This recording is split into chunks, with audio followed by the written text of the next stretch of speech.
محمد وفي الأرض بأبي القاسم محمد.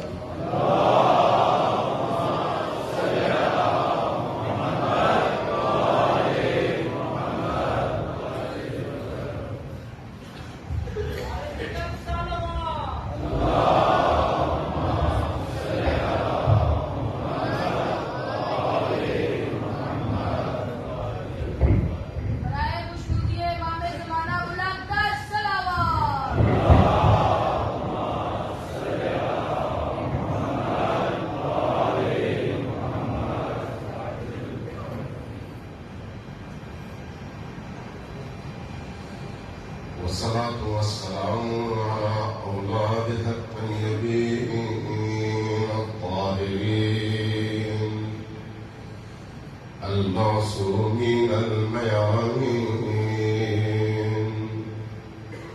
واللعنة الدائمة على أعدائهم أجمعين من يوم عذابتهم إلى قيام يوم الدين.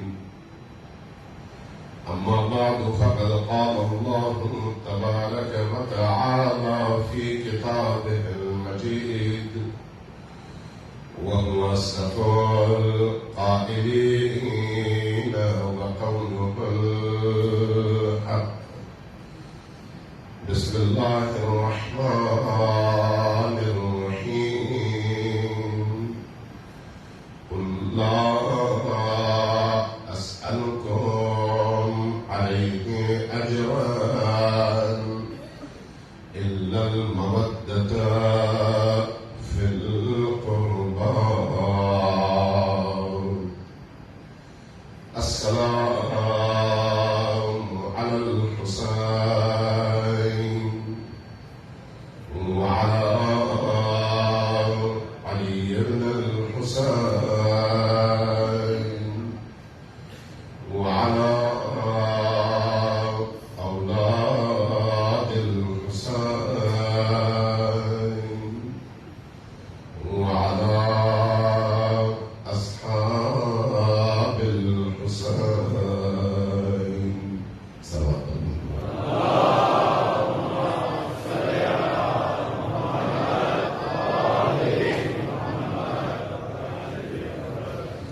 مجلس حسین مجلس نور ہے، مجلس سرور ہے، دلوں اور سارے وجود کو زندہ کرنے کی مجلس ہے، پاکیزگی کی مجلس ہے، اور زندگی کی تمام لذتوں سے بڑھ کر عظیم ترین لذت کے حصول کی مجلس ہے۔ ذکر حسین، یاد حسین، عشق حسین اللہ تبارک و تعالیٰ کی طرف سے وہ نعمت ہے جو صرف خوش قسمت اور منتخب انسانوں کو اللہ کی طرف سے نصیب ہوتی ہے۔ ہر شخص اس کا اہل نہیں ہوتا، ہر دل اس کا ظرف نہیں بنتا، ہر انسان اس نعمت کو اٹھا نہیں سکتا اور لے کر چل نہیں سکتا۔ اس کے لیے ایک ایسا رشتہ خالق اور اس مخلوق کے درمیان ہونا چاہیے جس رشتے میں اطاعت ہو، جس رشتے میں پاکیزگی ہو، جس رشتے میں اللہ کی ربوبیت اور اللہ کے احکام کا انکار نہ ہو۔ اس لیے جن موجودات اور مخلوقات نے عالم الست میں اللہ کے حکم کے مقابلے میں سر جھکانے سے انکار کیا، انہی مخلوقات کو حسین ابن علی کی محبت اور ولایت سے محروم کر دیا گیا ہے۔ لہذا حسین ابن علی کی محبت ایسا نہیں ہے کہ ہم یہ سمجھیں کہ جو شخص چاہے اس تک پہنچ سکتا ہے، نہیں، اس کے لیے کچھ خاص قابلیتیں چاہیے، کچھ خاص استعداد چاہیے، کچھ خاص ایسی خصوصیات چاہیے جن کی بنیاد پر انسان اہل البیت علیہ السلام کی محبت کو اپنے اندر جگہ دے سکے اور پھر اسی محبت کے ساتھ زندگی کے سفر کو آخری لمحے تک قائم اور دائم رکھ سکے.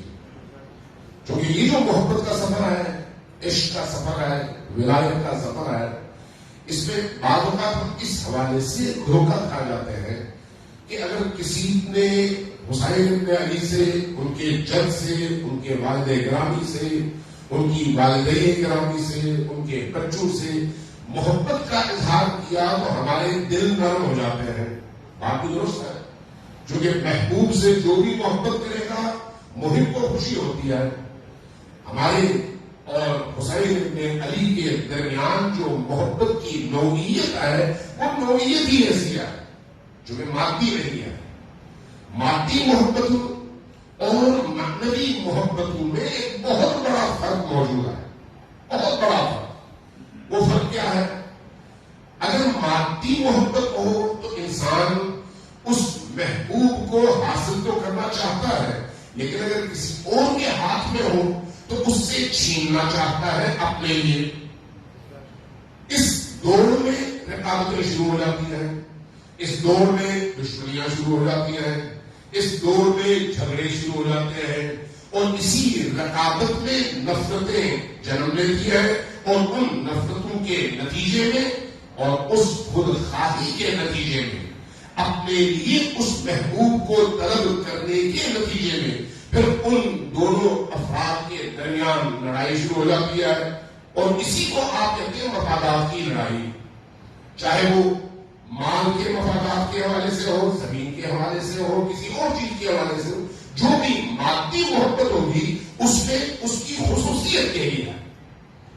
لیکن جہاں پر معنوی محبت ہوگی، جہاں پر اس محبت کا تعلق روح سے ہوگا، وہاں پر رفاقت ہوتی ہے، رقابت نہیں ہوتی.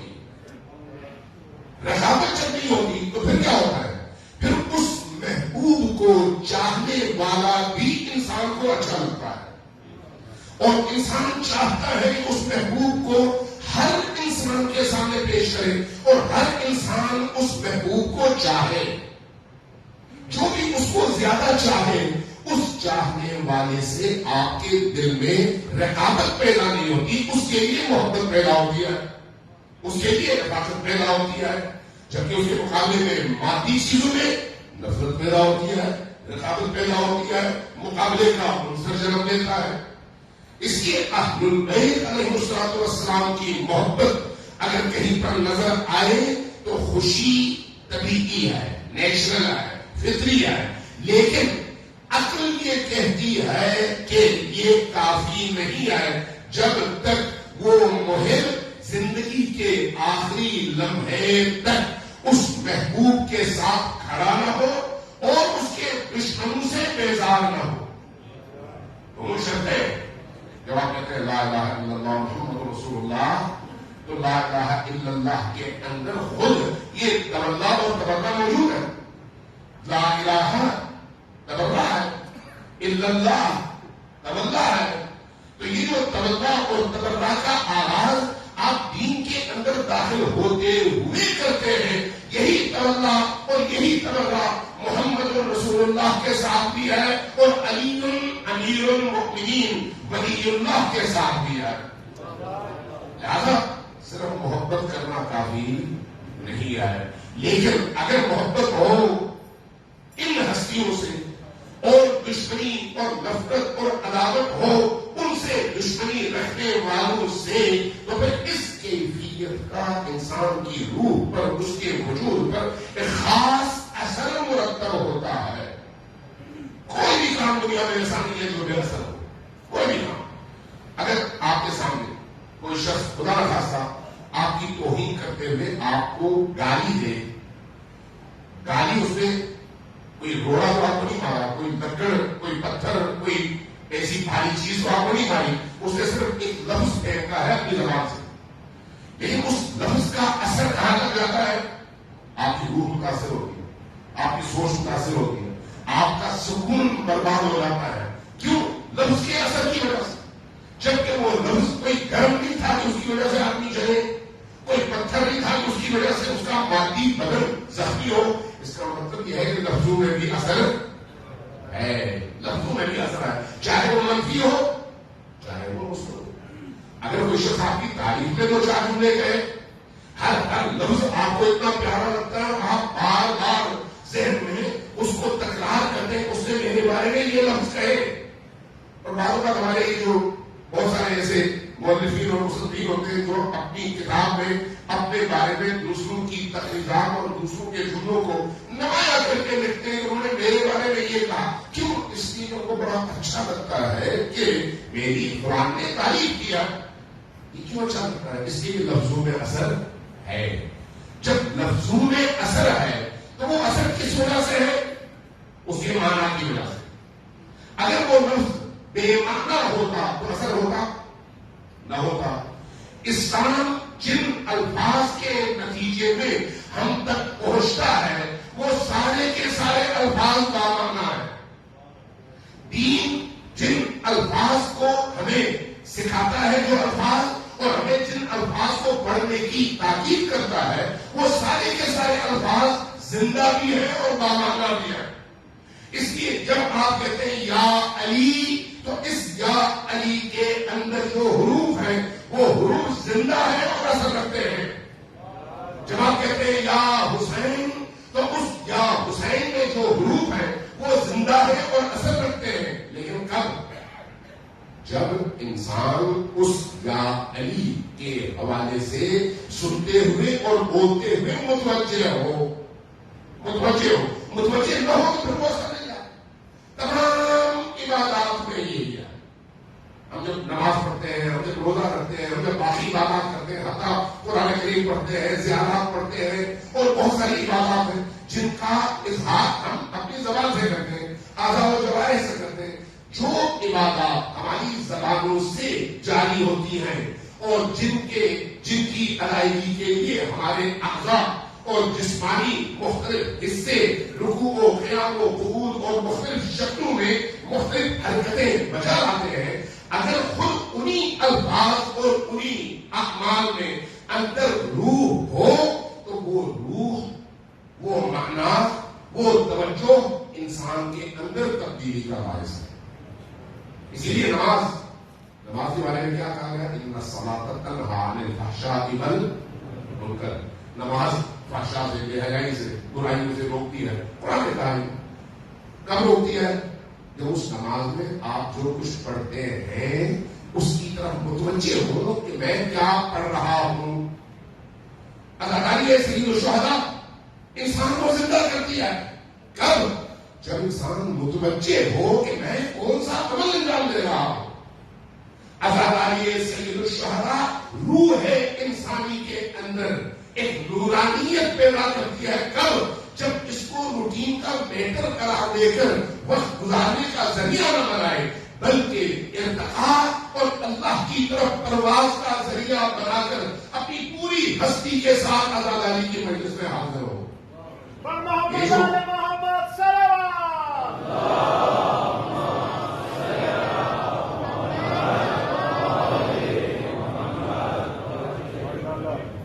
یہ جو آزاداری کی مجلس ہے، مجھے کسی اداکار دوست نے یہاں پر متوجہ کیا، فرمایا کہ چونکہ عبادت کی مجلس ہے تو اس لیے اس میں باوضو ہو کر آئے. میں نے کہا بالکل صحیح ہے، بالکل صحیح ہے.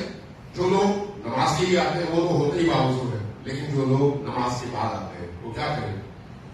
آداب اداکاری میں ایک یہ ہے کہ گھر سے نکلتے ہوئے ہی انسان قلبی طور پر اپنے آپ کو تیار کرے کہ اس مجلس میں جا رہا ہے جہاں پر گریا ہوگا اور حسین کا غم سنا جائے گا، بیان کیا جائے گا. اور جب انسان اس ارادے، اس نیت اور قلبی طور پر اس آمادگی کے ساتھ نکلنا چاہتا ہے تو اس موقع پر جب وہ نکلے گا یقیناً چونکہ یہ عبادت کی محفل اور عبادت کی مجلس ہے، اس لیے وضو کر کے نکلے گا. جب وہ وضو کر کے نکلے گا اور ذکر حسین میں شرکت کرنے کی غرض سے نکلے گا، حسین ابن علی کی بارگاہ میں سلام عقیدت پیش کرنے کے لیے نکلے گا، زیارت حسین پڑھنے کے لیے نکلے گا، چاہے وہ زیارت حسین کربلا جا کے پڑھ رہا ہو یا پھر مسجد اور امام بارگاہ میں آ کر پڑھنا چاہتا ہو. جب زیارت حسین کے لیے نکلے گا تو حدیث کہتی ہے کہ اس کے گھر سے باہر ہر قدم کے نتیجے میں اللہ اس کا ایک گناہ معاف کر دیتا ہے اور ایک حسنہ بڑھا دیتا ہے. اور محمد والے محمد سلام.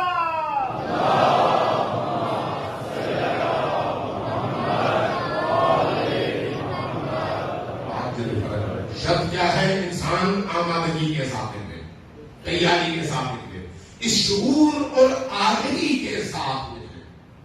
یہ جو محرم کا مہینہ ہے، کل چونکہ نہیں میں اس پر بات کر سکا، اس لیے سب اشارتاً دو چار جملے مزید عرض کر دوں اس حوالے سے کہ محرم کا مہینہ صرف کیلنڈر کا ایک مہینہ نہیں ہے کہ 12 مہینوں میں سے ایک مہینہ محرم کا ہے، نہیں، ایسا نہیں ہے. اس محرم کے مہینے کا تعلق عالم طبیعت سے ہے، عالم طبیعت سے. میں مثال دیتا ہوں. آپ جب یہاں سے نکلتے ہیں اپنے گھر جانے کے لیے، رستے میں مختلف اشارے آپ کو ملتے ہیں. ان اشاروں پر اگر کہیں پر اشارہ سرخ ہو تو آپ اگر گزر جائیں تو آپ پر جرمانہ ہوگا. کیوں؟ اس کو جرم قرار دیا گیا ہے. لیکن کیا اس جرم کا تعلق عالم حقیقت سے ہے یا آپ کے اس دنیا کی مادی زندگی کے انتظام اور انتظام سے؟ اس زندگی کے مادی انتظام سے ہے، اس کا عالم حقیقت سے کوئی تعلق نہیں ہے. لہذا ہو سکتا ہے آج وہاں پر اشارہ ہو، کل وہ اشارہ ہو جائے. ہو سکتا ہے وہ اشارہ موجود ہو، پولیس والا آپ کو جرمانہ کیے بغیر جانے دے. ہو سکتا ہے آپ سے جرمانہ وصول کر لے، چونکہ اس آپ کے عمل کا اس سزا کے ساتھ کوئی حقیقی تعلق نہیں ہے. لیکن کچھ چیزیں ایسی ہیں جن کا تعلق انسان کی زندگی میں عالم حقیقت سے ہے، عالم حقیقت سے. دعا کا تعلق عالم حقیقت سے ہے، عبودیت کا تعلق عالم حقیقت سے ہے، محرم الحرام کا تعلق عالم حقیقت سے ہے، غم حسین کا تعلق عالم حقیقت سے ہے، حب حسین کا تعلق عالم حقیقت سے ہے، اللہ سے حب اور محبت کا تعلق عالم حقیقت سے ہے. اور اگر یہ چیزیں انسان کی زندگی میں ہیں تو اس کا مطلب یہ ہے کہ عالم حقیقت میں کچھ ہے جس کو حاصل کرنے کے لیے اللہ نے اس کا دروازہ کھولا ہوا ہے. محرم الحرام کا تعلق، اس چاند کے نظر آنے کا تعلق آپ کے کیلنڈر سے نہیں، عالم حقیقت سے ہے. اس لیے اس کے اثرات ہیں اس عالم کون و مکان پر، اس عالم پر اس کے اثرات ہیں.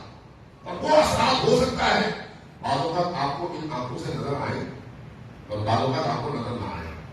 جتنا انسان مادی زندگی میں گم ہوگا ان اثرات سے غافل ہوگا. اثرات ہے لیکن وہ غافل ہوگا. جتنا وہ ان مادی تمام بیماریوں سے، زنجیروں سے آزاد تر ہوتا چلا جائے گا، عالم حقیقت تک اس کی رسائی آسان تر ہوتی چلی جائے گی. پردے ہٹتے چلے جائیں گے اور جیسے جیسے پردے ہٹتے چلے جائیں گے ویسے ویسے عالم حقیقت کے وہ راز اور وہ اسرار اس پر آشکار ہوتے چلے جائیں گے. ان میں سے ایک محرم الحرام بھی ہے، ان میں سے ایک محرم الحرام بھی. محرم الحرام اس کی دلیل کیا ہے؟ جب آپ عاشور کے والے سے آپ نے بہت ساری خصوصیات سنی ہوگی. خود عاشور کے دن کے حوالے سے جب کربلا میں واقعہ رونما ہوا تو احادیث بتاتی ہے کہ آسمان سے بارش ہوئی اور خون کی بارش ہوئی. یہ جو خون کی بارش ہوئی کیا یہ حادثاتی طور پر ہوئی؟ نہیں، اس کا کوئی تعلق ہے عالم حقیقت سے. جب کوئی پتھر اٹھایا جاتا تو اس کے خون سے، اس کے اٹھانے سے، زمین سے پانی کی جگہ خون ابلتا. کیا اس کا تعلق کسی مادی امر سے ہے یا پھر عالم حقیقت سے؟ عالم حقیقت سے. اس کو گزر گئے 1500 سال، 1400 سال. آج جن لوگوں کو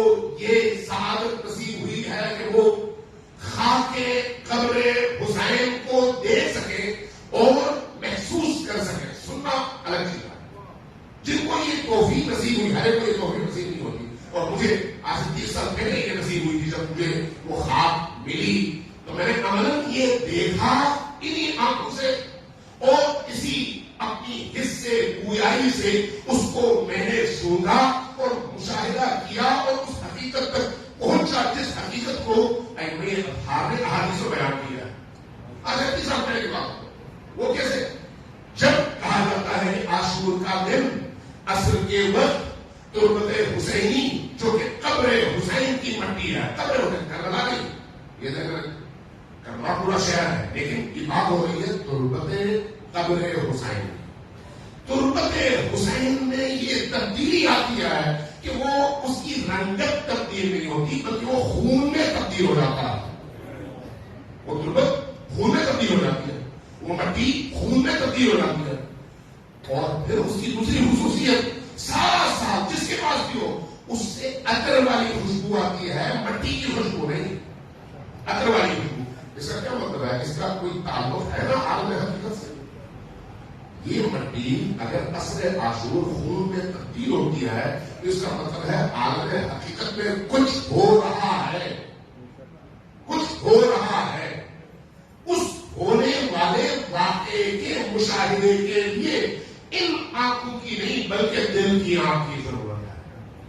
اور یہ جو دل کی آنکھ ہے یہ کب کھلتی ہے؟ جب انسان حقیقی معنوں میں حسین ابن علی کو اپنائے اور اس سفر میں ان تمام زنجیروں سے آزاد ہو جائے. سب آپ مجھے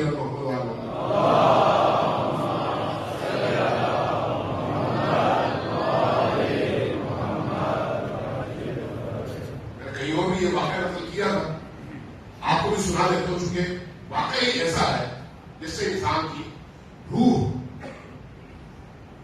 میں تازگی پیدا ہوتی ہے. یعنی انسان واقعی محسوس کرتا ہے کہ ہم ان حقیقتوں سے کتنے غافل ہیں. ہمارے فقہ اور اصول دونوں کے استاد تھے جناب مولانا عائض زہدی صاحب بھی انہیں سے پڑھے ہوئے ہیں اور ہم بھی ہم ساتھ میں ہوتے تھے. استاد وجدانی وفات پا گئے، وہ خود بھی مجتہد تھے، تبریز کے وفات پا گئے اور وہ خود شاگرد تھے علامہ طباطبائی کے. انہوں نے جو ہے ایک واقعہ سنایا، کہا کہ عاشور کا دن تھا، میں حرم حضرت معصومہ سلام اللہ علیہ میں حاضر ہوا، جتنی بھی عبادات تھی اس دن کی انجام دی. دل بوجھل تھا، رونے کے بعد، عزاداری کے بعد، عبادات کے بعد اس بوجھل دل کے ساتھ میں حرم سے نکلا. سامنے میدان آستانہ ہے، اس کے درمیان ایک بازار ہے، بازار کے درمیان میں ایک قبرستان ہے، 1 کنال 1.5 کنال کا پلاٹ ہوگا، ارد گرد ساری دکانیں ہیں، درمیان میں قبرستان ہے. اور اس قبرستان میں اللہ کے بڑے بڑے اولیاء دفن ہیں، بڑے بڑے اولیاء. اب بھی شہداء بھی دفن ہے لیکن پرانے زمانے سے بڑے بڑے اولیاء کو وہاں پر دفنایا گیا ہے. لوگوں کو نہیں پتا، اہل بصیرت اہل دل جاتے ہیں وہاں پر. کہ میری خواہش پیدا ہوئی، میں بھی ادھر چلا گیا. جہاں پر گیا تو میں نے دیکھا سامنے ایک قبر کے کونے پر علامہ محمد حسین طباطبائی تشریف فرما ہے، بیٹھے ہوئے. عاشور کا دن ہے اور ان کا ظاہری حلیہ بھی ایسا ہے کہ اس کو دیکھ کر ہی محسوس ہوتا ہے کہ آج یہ بہت بڑے صاحب عزا ہے اور عزا کی کیفیت ان کے پورے وجود پر آگی ہے. میں خاموشی سے جا کر ان کے پیچھے بیٹھ گیا. طباطبائی بہت بڑی شخصیت، بہت بڑی شخصیت، بہت ہی بڑی شخصیت. ہماری جب فکر اور عقلیں ان تک نہیں پہنچ سکتی تو پھر کبھی کبھی آدمی سوچتا ہے جب شاگرد کا یہ حال ہے تو جن کے در کے ایک ضربے کے فیض سے یہ ہستیاں وہاں تک پہنچی ہیں، ان اصل ہستیوں کا مقام کیا ہوگا؟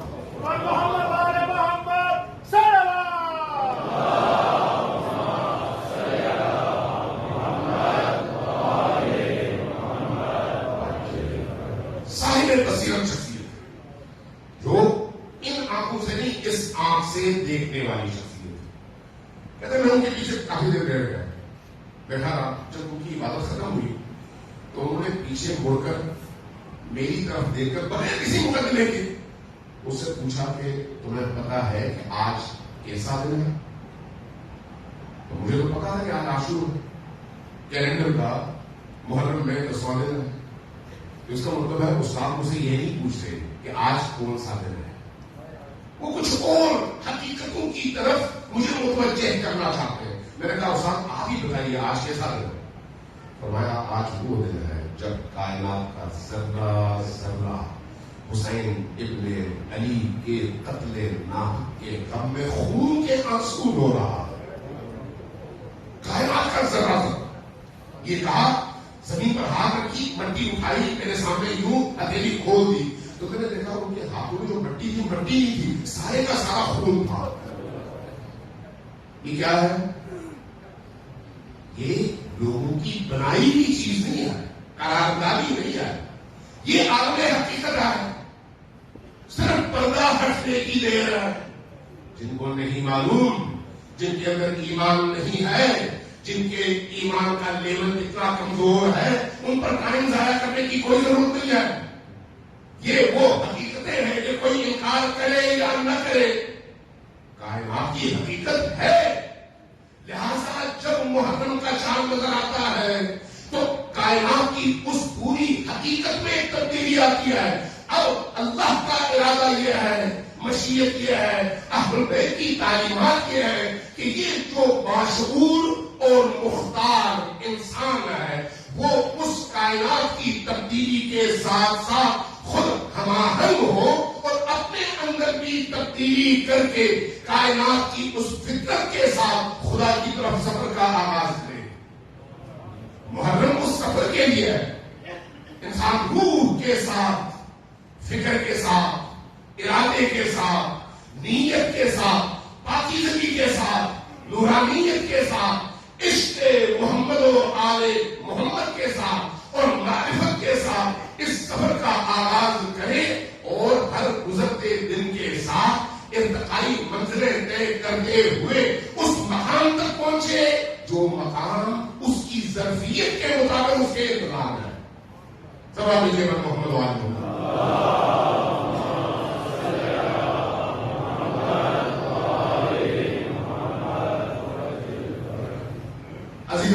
کل میں نے عرض کیا تھا کہ اللہ تبارک و تعالیٰ کی خواہش یہ ہے کہ ہم اہل البیت علیہ السلام کے عشق کو ہر گزرتے دن کے ساتھ اس میں غرق ہوتے چلے جائیں اور اس میں اضافہ ہو۔ کیوں؟ اللہ کو ضرورت نہیں ہے اس کی، اہل البیت کو اس کی ضرورت نہیں ہے، اس کی ضرورت ہمیں ہے۔ جیسے آپ اپنے بچے کو جب اسکول بھیجتے ہیں اور وہ اسکول سے واپس آنے کے بعد ٹی وی پہ مختلف کھیل کود میں ٹائم ضائع کرتا ہے، پڑھتا نہیں ہے، تو آپ کی شدید خواہش کیا ہوتی ہے یہ پڑھے؟ شدید خواہش کیا ہوتی ہے یہ اپنی جو استعداد اور صلاحیتیں ہیں وہ وہاں خرچ کرے جس سے یہ کمال تک پہنچے۔ آپ کا بچہ ہے، اس کی آپ کی پوری خواہش ہوتی ہے، اب وہ کرے نہ کرے یہ اس کا مسئلہ ہے۔ آپ کی خواہش کیا ہوتی ہے کہ آپ اس کو زیادہ سے زیادہ مواقع فراہم کریں تاکہ وہ ارتقا پائے، کمال پائے، کمالی صفات اپنے اندر جمع کر سکے۔ یہی کیفیت ایک اعلیٰ درجے میں اللہ تبارک و تعالیٰ اور اس کے ائمہ کے دین کی ہے کہ وہ دین ہم سے یہی چاہتا ہے کہ ہم ہر گزرتے لمحے کے ساتھ اپنی معرفت میں، اپنے عشق میں، اپنی محبت میں، اپنی مودت میں اس طرح سے آگے بڑھتے چلے جائیں کہ ہماری زندگی کا ہر عمل عبادت بن جائے، ہماری زندگی کا ہر عمل۔ لیکن اس عمل کے عبادت بننے کے لیے جو شرط اول ہے وہ اللہ اور نبی کی ولایت کے بعد علی کی ولایت کی قبولیت ہے۔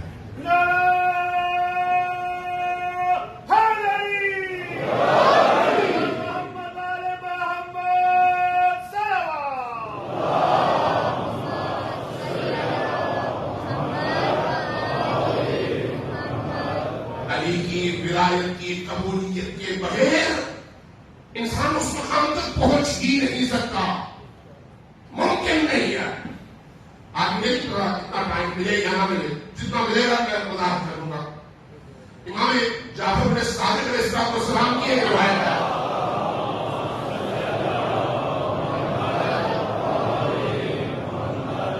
اور عجیب روایت ہے جو انسان کی عقلوں کے دروازے کھولنے کا سبب بنتی ہے۔ فرماتے ولایتی لعلی ابن ابی طالب احب الی من ولادتی منہ، میری ولایت کی جو نسبت علی ابن ابی طالب سے ہے، مجھے وہ نسبت میری اس نسبت سے زیادہ عزیز ہے جو نسبت ان کے بیٹے اور ان کی اولاد کی حیثیت سے مجھے حاصل ہے۔ ذرا توجہ دیں، کیا بات کی ہے امام نے کہ مجھے جو نسبت علی ابن ابی طالب سے ان کی ولایت کی وجہ سے حاصل ہے، یہ ولایت کی نسبت ان کے بیٹے ہونے کی نسبت سے زیادہ عزیز ہے۔ کیوں ایسا ہے؟ بیٹا ہونا کوئی معمولی بات تو نہیں ہے، ہر ایک تو نہیں ہو سکتا، اس کے لیے بہت سارے مقدمات چاہیے اور واقعی ظرفیت چاہیے، واقعی وہ مقام چاہیے، پاکیزگی چاہیے اور بہت سارے اس کے اسباب ہیں جو ہو تب یہ کیفیت حاصل ہوتی ہے کہ کسی کے ظلم سے کوئی صادر ہو اور نکلے۔ لیکن امام فرماتے ہیں نہیں، مجھے ان کی جو ولایت کی نسبت ہے وہ ان سے ولادت کی نسبت سے زیادہ عظیم ہے۔ اور اس کی وجہ کیا ہے؟ فرماتے ہیں اس لیے کہ ولایت علی ابن ابی طالب فرض، علی کی ولایت فرض ہے اور ولادتی منہ فضل، اور میرا ان سے پیدا ہونا اور ان کے ظلم سے ہونا یہ اللہ کی طرف سے ایک فضل ہے۔ اگر ولایت نہ ہو تو اس کا کوئی فائدہ نہیں ہے۔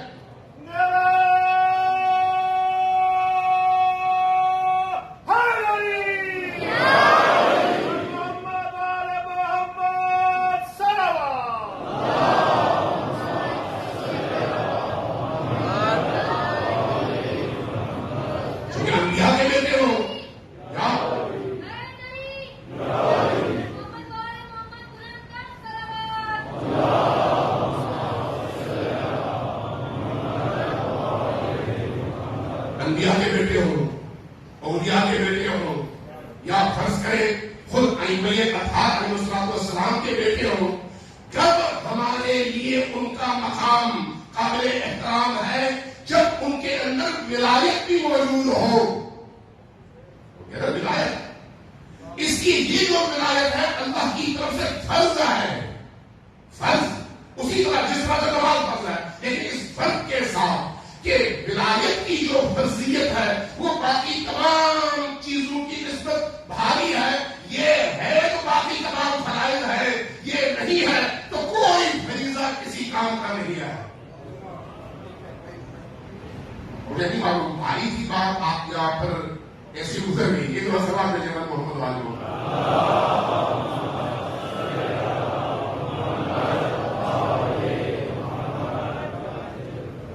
روایت، یہ تشیعوں کی روایت ہے، اہل سنت کی نہیں ہے۔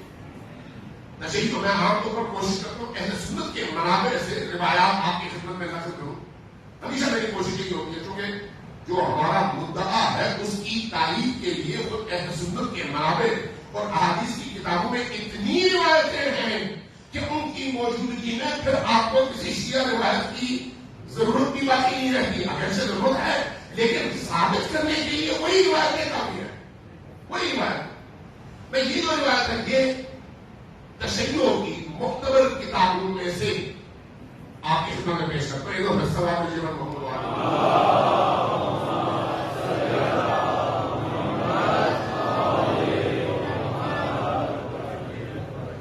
نبی کریم تشریف فرما، امیر المؤمنین بھی آپ کی خدمت میں حاضر ہے، فرماتے ہیں یا علی، اے علی، کون سے سنو، والذی نفسی بیدہ، اس اللہ کی قسم جس کے ہاتھوں میں میری جان ہے،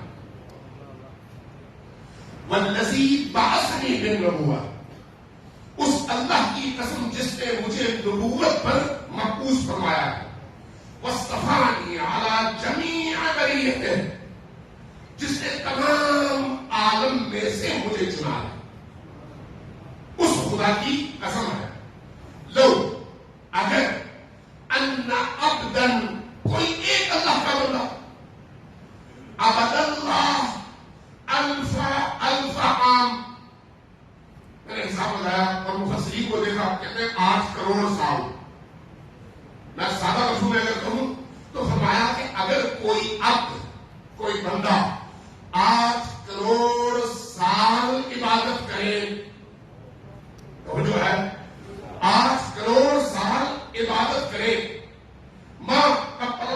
منہ الا بولایتہ، اگر اس کے اندر آپ کی ولایت نہ ہو تو اللہ اس کی کوئی عبادت قبول نہیں کرے گا۔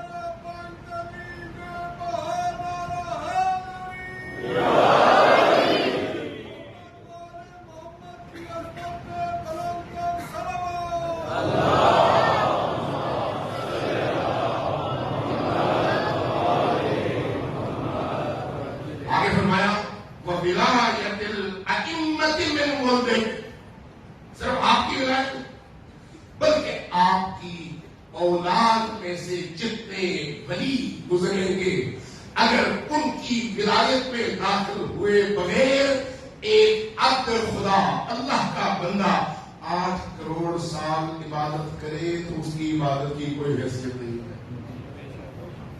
کسی ایک ولی کا انکار کر دے، کسی ایک، چاہے امیر المؤمنین علی ابن ابی طالب ہو، چاہے مہدی آخر الزمان ہو، کسی ایک کی ولایت کے انکار کا نتیجہ یہ ہے کہ اس نے چاہے کوئی بھی عبادت کی ہو، اس کی عبادت کی کوئی قیمت نہیں۔ کامیاب محمد بہتر صلوات۔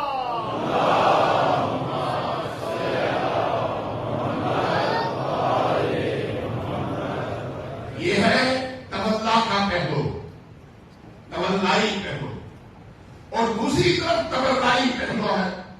عام طور پر لوگ غلط فہمی کا شکار ہوتے ہیں، تبرع سمجھتے ہیں گالی دینے کو، نعوذ باللہ من ذالک۔ بھائی تبرع گالی دینا نہیں ہے، سب کو شتم تبرع نہیں ہے۔ اللہ تبارک و تعالیٰ نے سب کو شتم کرنے سے، گالی دینے سے منع فرمایا ہے۔ اس لیے تبرع گالی دینا نہیں ہے بلکہ اعلان کرنا ہے کہ میں اس کو مانتا ہوں اور اس کو نہیں مانتا، میں اللہ کو مانتا ہوں غیر اللہ کو نہیں مانتا، میں نبی کریم کو رسول مانتا ہوں، کسی اور کی رسالت کا قائل نہیں ہوں ان کے مقابلے میں علی کو اپنا مولا، اپنا امام، اپنا ولی، اپنا خلیفہ مانتا ہوں، کسی اور کو نہیں مانتا۔ یہ نہ ماننا گالی نہیں ہے، اور اسی کو ہم عقائد اور کلامی زبان میں تبرع کہتے ہیں۔ جو ہمارے ہاں 10 فروعات ہیں ان میں سے ایک تبرع ہے، تو تبرع گالی دینا نہیں ہے، یہ ہمیشہ ذہن میں رکھیں۔ اور گالی دینا ائمہ کی تعلیم کے مطابق سب سے برا فعل ہے، سب سے برا فعل، حتیٰ بدترین مخلوقات کو گالی دینے سے انہوں نے منع کیا ہے۔ اس لیے گالی دینا ان کے دشمنوں کا شیوا ہے، ائمہ اطہار کا شیوا کبھی بھی نہیں ہے۔ سمجھ لیجیے محمد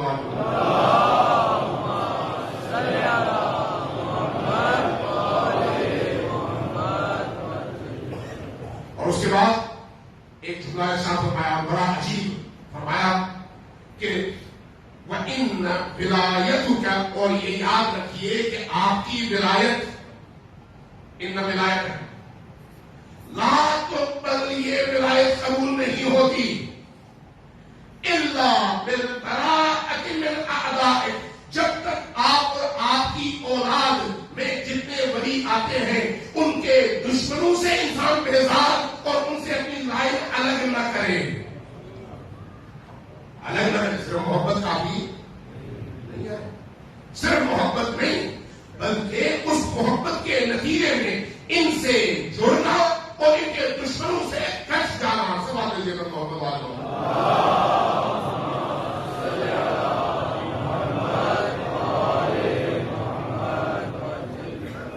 اور اس کے بعد فرمایا وَبِذَلِكَ أَخْبَرَنِي جَبْرَائِيلُ، یہ خبر مجھے جبرائیل نے دیا، یہ خبر مجھے جبرائیل نے دیا۔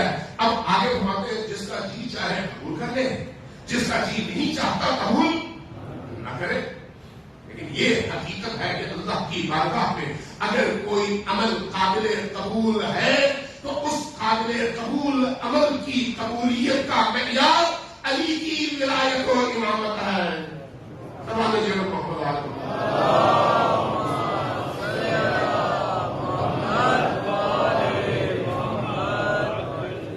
اس لیے چاہے علی کے جیسے بھی دشمن ہو آج کے دور میں وہ یہ جرأت نہیں کر سکتے کہ علی کے مقابلے میں کوئی ایسی بات کریں جس سے علی علیہ السلام کی تنقید واضح ہو، لیکن پیرایوں میں لپیٹ کر مختلف گینوں اور بہانوں سے اس طرح سے ضرور بات کریں گے جس سے علی کے مقابلے میں کوئی اور اٹھ جائے، اس طرح ضرور بات کریں، لیکن علی کی فضیلت اور علی کے فضائل اور علی کے مقامات کے حوالے سے کسی کو ضرورت نہیں ہو۔ یہ روایت خود ام المؤمنین عائشہ سے ہے جو اہل سنت کی مختلف احادیث کی کتابوں میں منقول ہے۔ ایک روایت حضرت ام المؤمنین نے اپنے والد کے حوالے سے نقل کیا ہے، اور اس سے ملتی جلتی ایک روایت خلیفہ سیمون کے حوالے سے منقول ہے، اور اتنا ہی منقول ہے جتنا میں آپ کے سامنے بیان کر رہا ہوں، اور معتبر بھی ہے۔ جو میں نے اس پر تحقیق کی ہے اسی لیے عرض کروں، یہ معتبر بھی ہے، اور معتبر ان کے ہاں ہمارے ہاں نہیں۔ وہ کیا فرمایا کہ عائشہ کہتی ہے رائی کو میں نے دیکھا اپنے والد کو ابابکر الصدیق یکسر النظر الی وجہ علی، میں نے دیکھا تسلسل سے علی کے چہرے کی طرف دیکھ رہے ہیں، تسلسل سے۔ میں نے پوچھا کہ کیا وجہ ہے؟ فقلت یا ابا، میں نے پوچھا کہ اے ابا جان کیا وجہ ہے کہ انک لتکثر النظر الی علی ابن ابی طالب، علی کے چہرے کی طرف آپ مسلسل دیکھتے چلے جا رہے ہیں، اس کی وجہ کیا ہے؟ فرمایا کہا یا بنی، میری بیٹی میں نے نبی کریم سے یہ سنا ہے، سمعت رسول اللہ یقول کہ انہوں نے ہم سب کے سامنے بیٹھ کر یہ فرمایا النظر الی وجہ علی عبادت، علی کے چہرے کی طرف دیکھنا عبادت ہے۔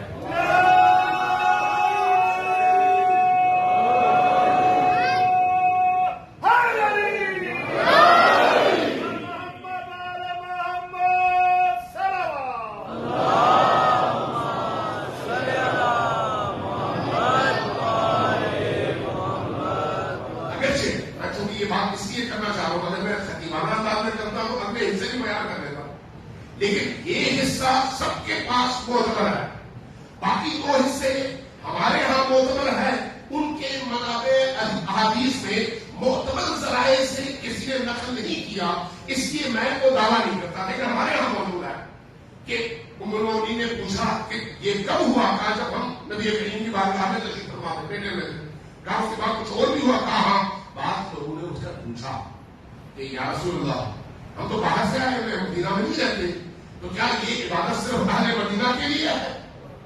تو جواب میں رسول اللہ نے فرمایا نہیں، تمہارے لیے بھی ہے کافر، ہم اپنے وطن میں اپنے علاقے میں کیسے اس عبادت سے فیض پا سکتے ہیں؟ جواباً فرمایا ذکر علی عبادت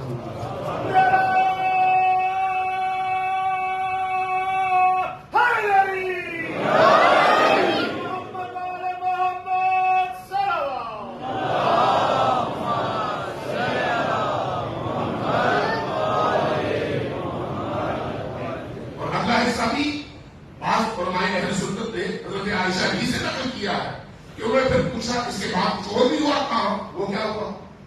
اس لوگوں نے کہا کہ یا رسول اللہ آج بھی ہم دیکھتے ہیں کہ بہت سارے لوگ ایسے ہیں جو علی کو دیکھتے ہیں تو ان کے پیٹ میں مروڑ اٹھتے ہیں، ان کو دیکھتے ہوئے مشکل ہو جاتی ہے۔ اگر کوئی ایسا وقت آ جائے جب علی کا ذکر ہم نہ کر سکیں تو پھر کیا کریں؟ تو اس پر انہوں نے جواب دیا، نبی کریم نے فرمایا حب علی عبادت، علی سے محبت کرو، وہ دل کی کیفیت کا نام ہے، جب تم علی سے محبت کرو گے تو وہ محبت بھی عبادت کہتا ہے۔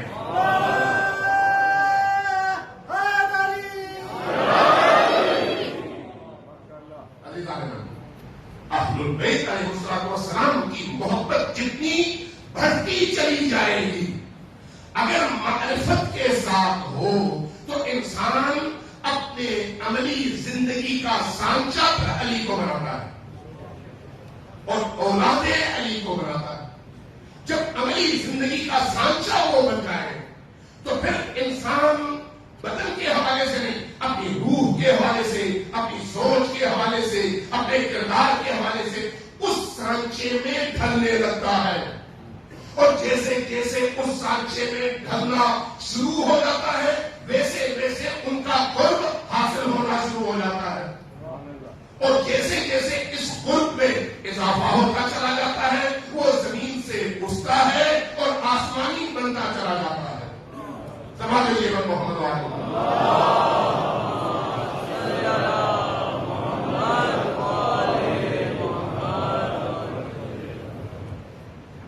عزیزان جناب، آج دوسری مجلس ہے محرم الحرام، اور اچھی کیفیت ہے۔ دیکھ رہا تھا، پڑھ رہا تھا کہ جب امام حسین علیہ السلام سے طلب بیعت کے لیے دارالامارہ سے بندے آئے اور حسین ابن علی کو بلایا، حسین علیہ السلام اپنے ساتھ جوانان بنی ہاشم کو لے کر گئے، جوانان بنی ہاشم کو باہر کھڑا کیا جو ان کی دینت سے واقف ہے، فرمایا کہ اگر میری آواز اونچی ہو جائے تو تب اندر داخل ہونا بند ہے۔ اندر داخل ہوئے، بتایا گیا کہ امیر شام جا چکا ہے اور اس کا بیٹا خلیفہ بن گیا ہے، اب آپ سے اس نے خط لکھا ہے کہ آپ سے بیعت کی جائے۔ امام حسین علیہ السلام کا جملہ دیکھیں کتنا منطقی اور خوبصورت ہے۔ فرمایا کہ کیا تمہیں چھپ کر بیعت چاہیے یا سب کے سامنے؟ چھپ کر بیعت کا تو کوئی فائدہ نہیں ہے، جب سب کے سامنے بیعت ہوگی تو دوسرے لوگ بھی بیعت کے لیے آمادہ ہوں گے۔ میری بیعت کا مطلب تو نہیں ہے، ہاں تو پھر کل دیکھتے ہیں۔ ٹھیک ہے، جب امام باہر آنے لگے تو ایک شخص نام لینا بھی انسان کو بہت گوارا نہیں ہوتا، ایسے ایسے نجس کردار ہے تاریخ کا۔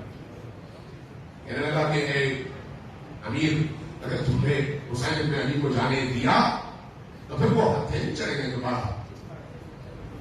امام حسین علیہ السلام کے چہرے کا جلال دیکھ کر سب سہم ہوئے، جلال۔ امام جب واپس آئے اپنے اہل خانہ کو، خاندان والوں کو، بنی ہاشم کو جمع کیا اور ان تک یہ خبر پہنچائی بھی، اور اس کے بعد سفر کی تیاریوں کا آغاز بھی ہوا۔ اس پر میں اگر ہو سکے تو میں بات کروں گا انشاءاللہ تعالیٰ کہ امام حسین علیہ السلام کی سفر کے پیچھے عوامل کیا ہے، عوامل کیا، جو اس کے لیے پوری کم از کم ایک مجلس کو چاہیے کہ وہ کون سے عوامل ہیں جن کی وجہ سے حسین ابن علی نکلتے ہیں مدینہ چھوڑ کر۔ جب سب کو جمع کیا گیا تو عجیب بات یہ ہے کہ خبر ملی حضرت ام سلمہ کو۔ حضرت ام سلمہ ازواج نبی میں، امہات المؤمنین میں وہ جلیل القدر ترین خاتون ہے، حضرت ام المؤمنین خدیجۃ الکبریٰ سلام اللہ علیہا کے بعد جس کا سب سے زیادہ احترام اہل البیت نے کیا، اور روایات میں ہے کہ امام حسن اور امام حسین علیہ السلام حضرت ام سلمہ کو اماں کہہ کر پکارا کرتے تھے، اماں کہہ کر۔ محبت میں انتہا، ان تک خبر پہنچی کہ حسین کہیں سفر پر نکلنے کا ارادہ کر رہے ہیں۔ دوڑی دوڑی بیٹا حسین، میں نے سنا ہے تم عراق کا قصد سفر کر رہے ہو۔ ایسے ہی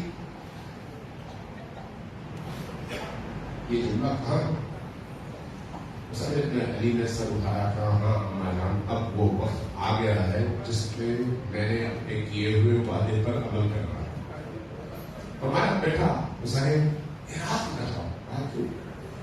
کہا اس لیے کہ عراق میں تمہیں قتل کر دیا جائے گا۔ تو آپ کو کیسے پتا چلا؟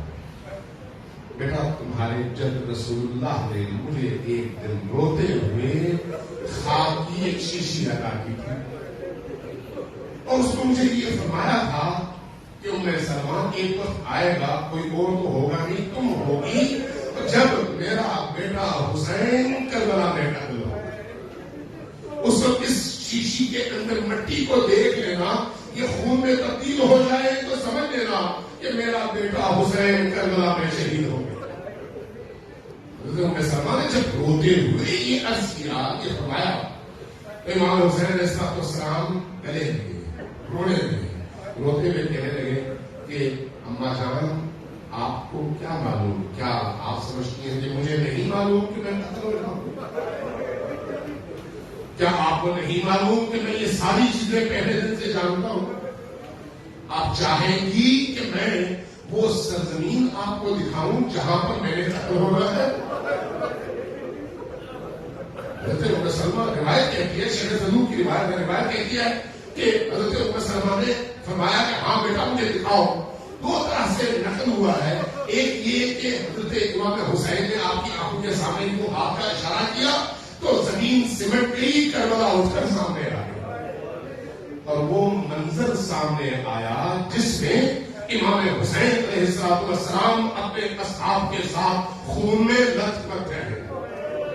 یہ منظر دیکھا، اور جب وہ مٹی جس کی شیشی حضرت ام سلمہ کے ہاتھ میں ہے وہ دیکھی تو امام حسین علیہ السلام نے ہاتھ بڑھایا اور کربلا کی کچھ مٹی اٹھائی اور فرمایا کہ اماں جان میرے جد نے جو مٹی آپ کو دیکھی اس میں اس مٹی کو بھی شامل کیجئے، اور 10 محرم کو دیکھیے کہ یہ مٹی سرخ ہو جائے گی اور خون میں تبدیل ہو جائے گی، تب سمجھ لیجئے کہ میں اپنے وعدے پر عمل کرنے میں کامیاب ہو گیا۔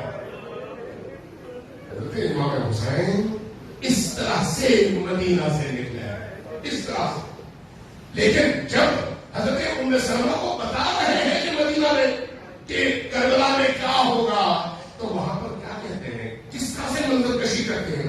اماں جان کربلا میں صرف میں اکیلا قتل نہیں ہوتا ہے، ہمارا ہر جوان قتل ہوگا، میرا بیٹا علی اکبر بھی شہید ہو جائے گا، میرا علی اصغر بھی اس معصومیت میں تیر کھا کر شہید ہوگا، اور صرف وہ نہیں، میرے جانثار اصحاب بھی ٹکڑوں میں تقسیم ہوں گے اور خون دے کر میرے ساتھ میرے نانا کی بارگاہ میں پہنچیں گے۔ صرف یہی نہیں ہے اماں جان، بلکہ میری بہنیں زینب اور ام کلثوم کو بھی زنجیروں میں جکڑا جائے گا، ان کی چادریں چھینی جائیں گی اور ان کو اسیر بنا کر کربلا سے کوفہ اور کوفہ سے دمشق تک لے جایا جائے گا۔ صرف قتل نہیں ہے، آگے بہت کچھ ہے، آگے بہت کچھ۔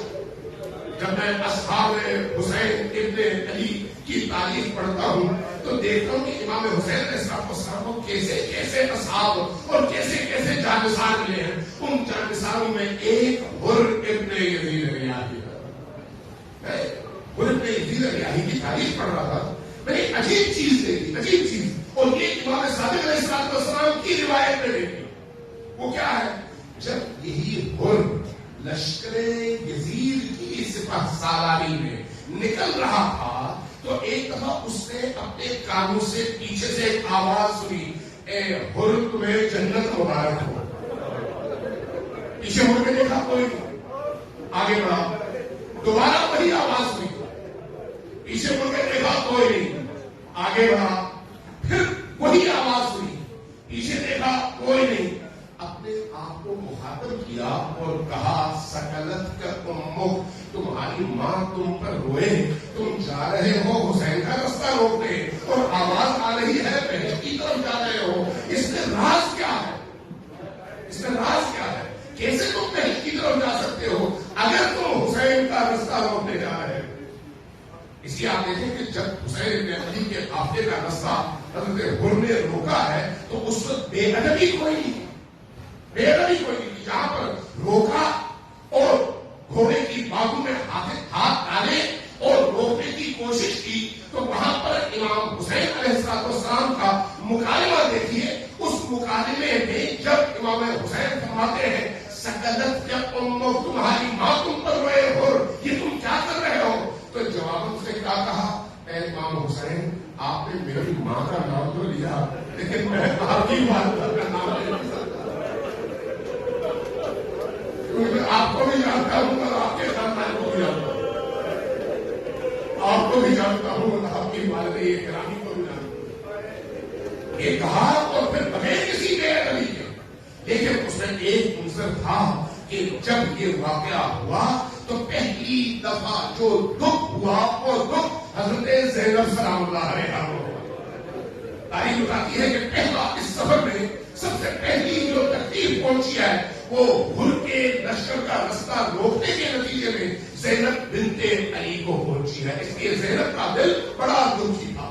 اب عاشور کی صبح ہے, عاشور کی صبح ہے اور یہی ہر ساری رات بے چین اور اس بے چینی میں ایک دفعہ مشرق کی طرف دیکھتا ہے, ایک دفعہ مغرب کی طرف دیکھتا ہے, ایک دفعہ آسمان کی طرف دیکھتا ہے. اپنے بھائی کو بعض روایات میں بھائی ہے, بعض روایات میں بیٹے ہیں اور بعض روایات میں دونوں ہیں کہ آواز دیتا ہے. وہ سب آتے ہیں, ان کے سامنے جملہ کہتا ہے ہمارے درمیان اب راز کی بات کوئی نہیں ہے. صبح جب ہوگی تو ایک ایسا معرکہ درپیش ہے جس میں ایک طرف جنت ہے اور دوسری طرف جہنم ہے. کس رستے کا انتخاب کرو گے؟ جب یہ جملہ کہتا ہے تو سب کہتے ہیں جس رستے کا آپ انتخاب کریں گے. کہتا پھر میرے ساتھ چلو. اب جب چلنے کا کہتا ہے تو اس وقت جو کیفیت بعض اور ہمارے بیان کی ہے وہ بڑی عجیب کیفیت ہے.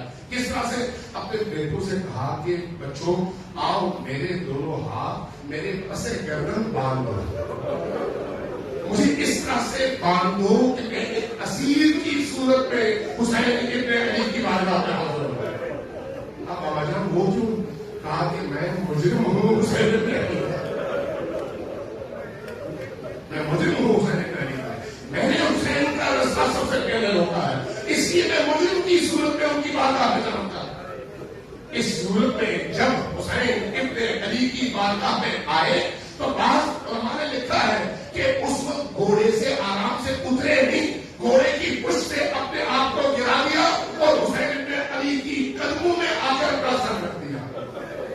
کہا مولا مجھ سے غلطی ہوئی تھی, اسی غلطی کے ازالے کے لیے آیا ہوں, کیا اجازت ہے اور کیا میری بخشش ہو سکتی ہے؟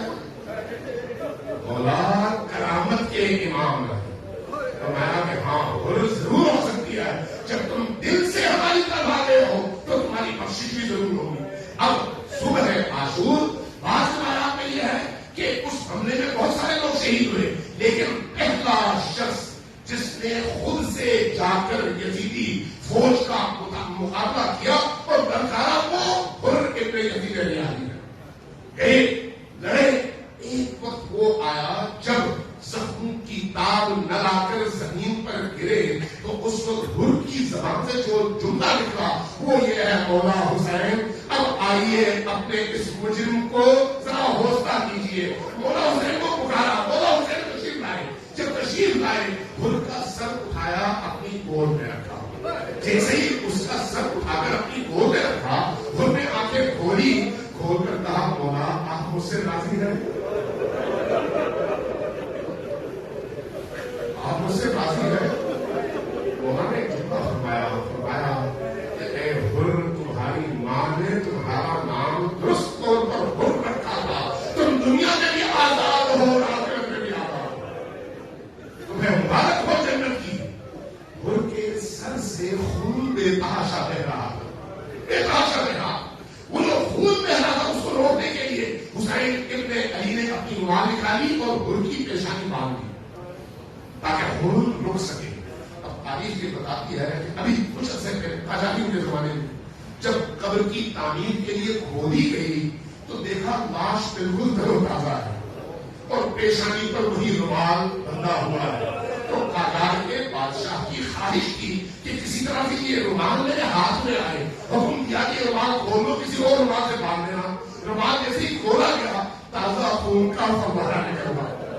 جیسے خون نکلا کپڑا لائے, باندھنے کی کوشش کی, خون نہ رکا, کوئی اور کپڑا لائے. جب کچھ نہ ہو سکا اور خون نہ رکا تو علماء سے پوچھا کہ کیا کرے. کہا کہ وہی رومال جو حسین ابن علی نے باندھا تھا اسی کو باندھو تاکہ خون رک سکے. باندھا گیا, خون رک گیا. میں جب یہ منظر دیکھتا ہوں تو کبھی کبھی سوچتا ہوں کہ مولا حسین آپ کی مظلومیت کتنی عظیم مظلومیت ہے کہ آپ نے اپنے اس طرح کے گناہگار ترین اپنے اصحاب کو بھی اس عزت اور توقیر کے ساتھ رخصت کیا, لیکن جب آپ زمین پر گئے اس وقت آپ کا ساتھ دینے والا کوئی نہیں تھا. وہ کیسا منظر تھا جب آپ کا سارا